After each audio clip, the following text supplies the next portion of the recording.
Hey guys, today I'm going to be sharing an Empties video for the month of June. I do these pretty much monthly, so I will leave a link here for any of the past videos in a playlist, and I basically just go through things that I've finished up or decluttered and share my thoughts on them. So I'm going to go ahead and get started with makeup products first. So the first thing that I have here are the samples of the YSL Touche Claw concealer. So this color was a dark color, and that was going to be way too dark for me, but I had number 1 and number 2 over here. This is nice. It's a good concealer that helps hide like under eye bags and things like that, but I have other concealers that are drugstore that are a lot less expensive that work just as well, so I don't think that I need this. There was another concealer that I tried out that I lost the packaging for that lasted forever. I want to say it was like a Giorgio Armani concealer or something like that, and that one I really liked, and I thought that one might be worth the price, but I don't have any idea what it was now that I lost the packaging.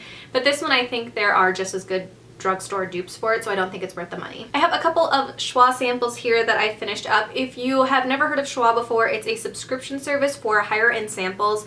You can pay, I think they dropped the price down now, so I think it's $15 a month now for 5 samples that you can pick out yourself, and then you get points and things like that. I've done a couple unboxings that I'll leave linked here if you guys want to check those out. The first thing is something that I mentioned in my favorites video, this most recent favorites video, so I'll leave that linked here as well. But this was the Kevyn Aucoin Celestial Powder in Starlight. This was a beautiful, beautiful highlighter, and it lasted me a really long time for being such a small product. But this I love. When I first got it, I was a little bit worried that it was going to be too dark for my skin tone, but as the summer went on, it actually looked beautiful, and it was just like a really intense, lovely highlight. So this one I showed in that video if you want to see what that looks like, but I would consider buying the full size of this one, honestly, because it was just a really pretty highlight. The other Schwa sample that I have is actually not completely gone, but it's dried out. So this was the Chanel eyeshadow, there was a specific name for it, in Emerville, which is like a champagne-y color, but it's more like a moussey texture, and it's pretty much dried out and it flakes when I try to use it now. I wasn't super impressed with it. I know that there are people that talk about this all the time on YouTube, but it just did not work out very well for me, and it dried out super fast, so this is probably not something that I would go ahead and spend money on. I feel like there are other products that I have that are drugstore that are the same concept but a lot cheaper, so I will probably go with those instead. This just, because it dried out so quickly, I don't feel like it's probably something that's worth my money. Another cream eyeshadow product that I'm actually decluttering that's not gone is this Cargo Swimmable Shadow Stick. This I got from Birchbox, but the texture is just so dry that it takes a lot of pushing to get it onto your skin, so this is what the color is. But it takes so much pushing that it's just not comfortable to try to put on, and the color is not my favorite. It reminds me of Gold from the Lorac Pro palette, and this one's in Sunkissed, by the way. So this I just didn't like. I tried to give it to my sister, she didn't want it either, so I'm just gonna throw it away because I don't like the quality of it. I got it in Birchbox, I didn't buy it. If it were a different color, I might try to use it because I liked the color, but just because I don't like the color or the formula, I figure it's worth getting rid of. I'm also decluttering this sample foundation. So this is the Laura Mercier Smooth Finish Flawless Fluid. This was like a coupon code with a Sephora order like last year or something like that. This was in vanilla. The color was fine for me, but the formula did not work. My skin is too oily for this, and it would break apart really quickly. And I like a little bit more coverage than this, so this wasn't my favorite. I used it a couple of times. I didn't love it, so I figured it's time to get rid of it now. It's older, and it just didn't work with my skin. I finally finished up my Benefit Girl Meets Pearl highlighter. This I've had in a project pan for a while now. This I like to mix in with my primers, and I thought it worked pretty well for that. I didn't really use it that much as a regular highlighter. This was one of the ones that you just clicked up. This was like a pinky color. It was not super intense. It had a little bit of shimmer to it, but it wasn't super intense. I used it up because I bought it and it was a Benefit product, but I didn't love it. I probably wouldn't purchase this again. There are other things that I like better. I like my Benefit What's Up highlighter. I like a lot better than this as a highlighter, so I probably wouldn't get this again. Next up is my Maybelline The Rocket Volume Express Mascara in Waterproof. This is one of my all-time favorite mascaras. I use this almost every day as a layering mascara, so I use this as my first layer to help hold my curl. I find that when I use this, my curl stays way better than if I don't use this or if I use other mascaras. So this is constantly in my rotation. I just had it for too long at this point. It was starting to clump up just a little bit, so it was time for a new one. And the last makeup product that I have for this round is the NYX Tinted Brow Mascara, and this one was in Brunette. I got this over a year ago. I've had this for too long, I know, because it's only supposed to be used for like 6 months, it says on there. No, 9 months. So I've had it for a while. The strength of the hold is not nearly as good as the Anastasia one, so if you've ever used the clear brow gel or any of the tinted brow gels, those have a lot better hold than this one. I liked it for the price and it worked pretty well. I just think that the other ones seem to be a little bit better. I just got the Benefit Give Me Brow in my Birchbox, and I really like that one. I feel like it holds pretty well. So I won't be needing this anytime soon, but I would probably go back and consider purchasing this again because the price point is really nice and it is pretty good quality. It just doesn't hold quite as firmly as the Anastasia one. I I just have 2 face care products for this month. I used up the Pro-Activ Extra Strength Formula Cleanser. This I use constantly. I only use it at night. I don't use it in the morning. It works pretty well. I always use the Pro-Activ Formula Extra Strength stuff on my skin, so I have the toner now that I use sometimes, and then the lotion as well. So this set I use, it helps keep my skin clear. I have very acne prone skin, and this really helps. It has a lot more benzoyl peroxide on it, which my skin reacts to really well. So I will keep using this. Then the other thing I'm actually decluttering, this is the Freeman Facial Peel Off Mask, and it's like the cucumber one. This I've had for a very long time. I think I got this in like one of my first Ipsy bags, and that probably was like 4 or 5 years ago. It's been quite a while. So it's time to get rid of this. I never really used it all that much. I don't think it was a bad peel off mask, but there's another one. I used the Boscia one, the black peel off mask one for that, and I feel like that one works really well. Next up, I have hair care products. The first thing that I have here is a sample. This is the Briogeo Don't Despair Repair Deep Conditioning Mask. This I got from my Play by Sephora box. I also have another sample of this that I think I got from Birchbox. I don't love this. It has more of like an herbally scent to it that doesn't smell great to me. I don't know. It's not my favorite, and I don't feel like it did that much for my hair. There are other masks that I've used that I feel like have a lot more of an impact on how soft my hair is and how shiny it is. This one wasn't my favorite. I probably wouldn't go out of my way to purchase it. Speaking of hair masks that do more, one of the ones that I've mentioned in favorites videos before is the Carol's Daughter Minoy Repairing Hair Mask. This I really like. It smells very strongly, which is the main downside to it. It's very strongly fragranced, but I feel like it does make my hair feel very soft and very smooth, and Carol's Daughter is a lot more natural, and it's supposed to help with breakage and things like that. I have other hair masks, so I probably won't repurchase this one in the near future because I have a bunch to go through, but this I really did like. Next thing that I have is the Healthy Sexy Hair Soy Tri-Weed Leave-In Conditioner. This I've had for a really long time. I think this was my last one. I had ordered a bunch of them when they were on a super sale.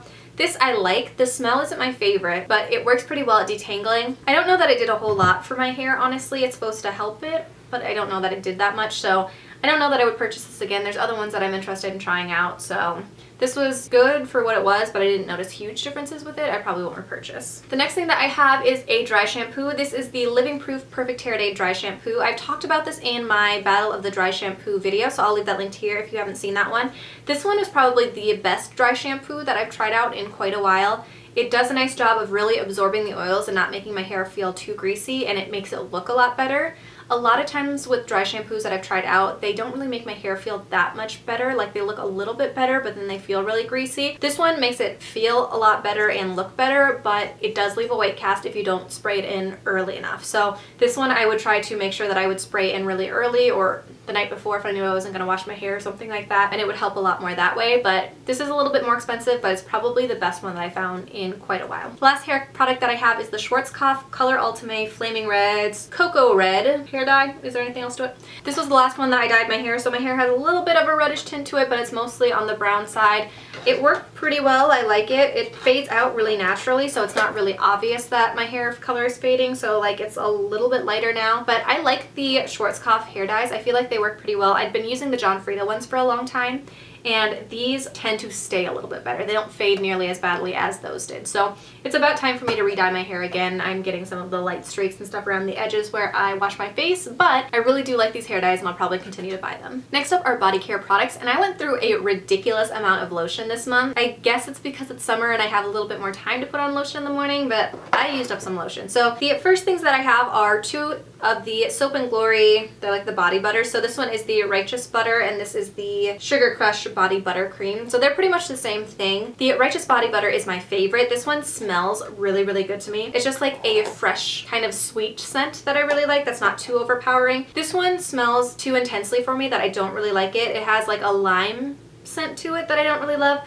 So the formulas are pretty much the same, but this one I like better. I think these were the last of the sample sets that I've had. So I bought a ton last year at some point, and I think these were the last of it. So the Righteous Body Butter, I love. This one I will continue to buy. I just have a bunch of lotions right now, so I don't need it. But the next time I need to buy lotions, I'll probably go back and buy that one. The other Soap and Glory product that I have is the Soap and Glory Hand Food. This one was an older one that I had, I think. It smelled a little bit off as I was finishing it up, but this was also in the original scent, which I prefer. This is one of my favorite hand lotions. I think it feels super nice. It sinks in really quickly and doesn't leave your hands too greasy, and it does have a nice scent. So that one I love. I'll continue to repurchase when I need them. The next 2 products I kind of use together. So I have the Bath & Body Works Tahiti Island Dream Ultra Shea Body Cream. And then I also have the Wish CC Body Cream. So this one I'd mentioned as a fail in my most recent favorite, so I'd link that already in the eye. But this one is like, it smells really good because it has coconut milk in it, but it has a very, very intense shimmer to it. So it's like a gold shimmer, so anytime you go out in the sun, it's really obvious. I don't know that it does all that much to like correct any color discoloration, so it's supposed to correct, moisturize, and soothe. I have the Jergens BB one that I like way better. It has a hint of color, it doesn't have a whole lot, but I think that it works a lot better than this one does. So this I will not repurchase. I think I got it in Birchbox. I didn't love it. So in order to keep my legs from looking super metallic and having all this shimmer on it, I would mix that in with this. And this smelled really good. It's like a very summery scent to me. It smelled kind of like coconut. I don't know, I don't even know how to describe it, but I really, really like this scent. It was a great summer scent. And I really like the Ultra Shea body cream formula from Bath & Body Works. I have a bunch of these left because they were on sale for like $4, so I bought a ton of them. I really like this smell though. This is definitely a smell that I would repurchase next year, or if I see them on sale for sure, because it smelled great. And together, these worked actually really well together. The coconut in this worked okay with this. So this I would definitely repurchase, this not so much. The last couple of lotions that I have are both from Fortune Cookie Soaps. So the first one was from my Fortune Cookie Soap unboxing recently. This is Intervention. This was from their summer collection, I think. This one smelled really good. It was like a very sweet, summery scent. Their whipped creams are some of my absolute favorites. They are very, very moisturizing. They sink in pretty well, and they usually smell really good. I actually bought 2 bigger sizes of them because I had the $10 off code that I've never used, and I really, really like these. The other one that I have that's also a whipped cream is from the Wonderland collection, and it's We're All Mad Here 2.0. This one was actually a little sample that came in with my order of my other 2 bigger size. It's just a little bit smaller than the ones that came in their Fortune Cookie Soap boxes, so I actually really appreciated that. I love these. These 2 small sizes I use on my hands, but the bigger ones I've been using on my legs, and it feels really nice and smells really good. So they're worth checking into, I think. I love them. The next thing that I have is a sugar scrub from Bath & Body Works. This is the Cool Amazon Rain.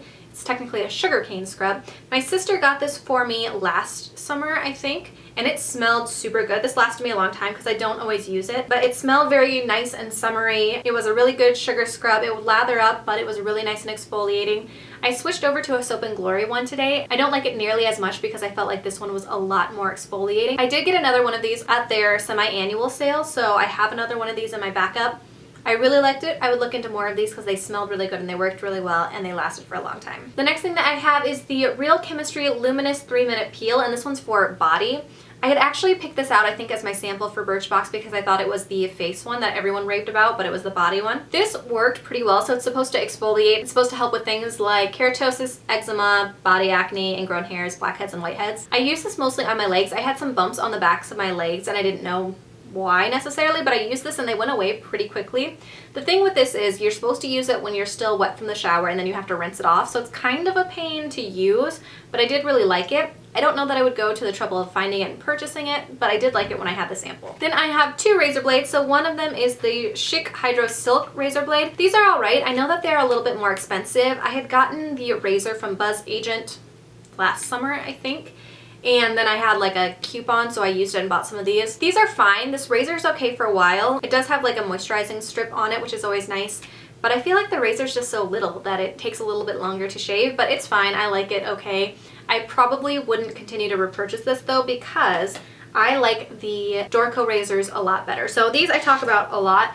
These are the Dorco 3+3 razor blades. These are way cheaper than drugstore brands like the Chic Hydro razor, and they work just as well. So this one doesn't have a moisturizing strip necessarily, but it does have like this hinge so it bends when you are getting like around your knees and things like that. The blades don't last as long necessarily as some other brands, but you get way more for a lot less money. I don't mind having to change out my blades more often because ultimately I feel like the value is worth more with these. So I will leave a link down below that has a code to it, so you get 20% off and I get 5% back if you guys wanted to check these out. I do think that these are definitely worth it and they're really good quality for the price. Alright, the last few products are just kind of my random category of products. So the first thing that I have is a soft soap hand soap. This is the Rich Shea Butter. These I like pretty well. Soft soaps are a lot cheaper than like Bath & Body Works type fragrances. They work pretty well for the price. I think they're nice. The one that I have in my bathroom right now is a Bath & Body Works one, and it smells really, really good, so I probably won't purchase this anytime soon, but when I'm out and there's not a good sale at Bath & Body Works, these are the ones that I tend to reach for. The next thing I got because it was on sale. I think it was on clearance at Target. So this is the Renews It Apple and Cinnamon Air Freshener thing. So these are one of the ones that have, like, you pop it up when you first start using it. It has like a little gel core and then it slowly dries out. This smells really good. if you get up close to it, but the problem with these are that they don't really have that much of a scent. I think I had a 3-pack. They smell pretty good when you first open them, and then the smell goes away really quickly unless you're like right up next to it. It still smells really good, but it just doesn't do a whole lot. I would rather have candles or Scentsies going than having these because they're not nearly as effective, I don't think. The next thing that I have, I actually used up on my brushes. This is the Ole Henriksen African Red Tea Foaming Cleanser. This I had for a while and it was probably expired, so I didn't want to use it on my face, but I did want to use it, so this I just used to clean up my brushes. It worked fine. It had a very intense vitamin C, like citrusy smell to it because it has citrus extracts in it. I don't know that I ever really wanted to use it on my face anyway. I'm not a huge fan of foaming cleansers, so this is probably not something that I would spend my money on in the future just because I don't love foaming cleansers like that, but it worked okay to clean my brushes. The other thing that I used to clean my makeup brushes was something that got sent to me from Blushing Beautician on Instagram. She sent me some Perfectly Posh samples, and this one was the Gender Bender soap, I think, and she suggested that I use it to clean makeup brushes, which actually worked really, really well. I loved the smell of it too. It wasn't too sweet or it wasn't too musky. It was like a great neutral scent, and it worked really, really well to clean my brushes. So this I would consider buying in the future when I ran out of the soap that I have right now that I use to clean my brushes, but I really like that. I need to look into the Perfectly Posh website a little bit more and see what they have, but I really liked that. And the last thing that I have is just a super quick thing. It is the Up and Up Cotton Rounds. These I really like. They work pretty well. They're cheap. I buy them in the 3-pack and they work well for me. So that is it for my empties video. I would love to know if you guys have used any of these products and your thoughts on them, or if you guys have used up anything recently that you really liked or really hated. Let me know that in the comments below. If you have any empties videos, always link those. I love to watch your guys' videos as well. I hope you guys enjoyed this video, and I'll see you in my next one. Bye.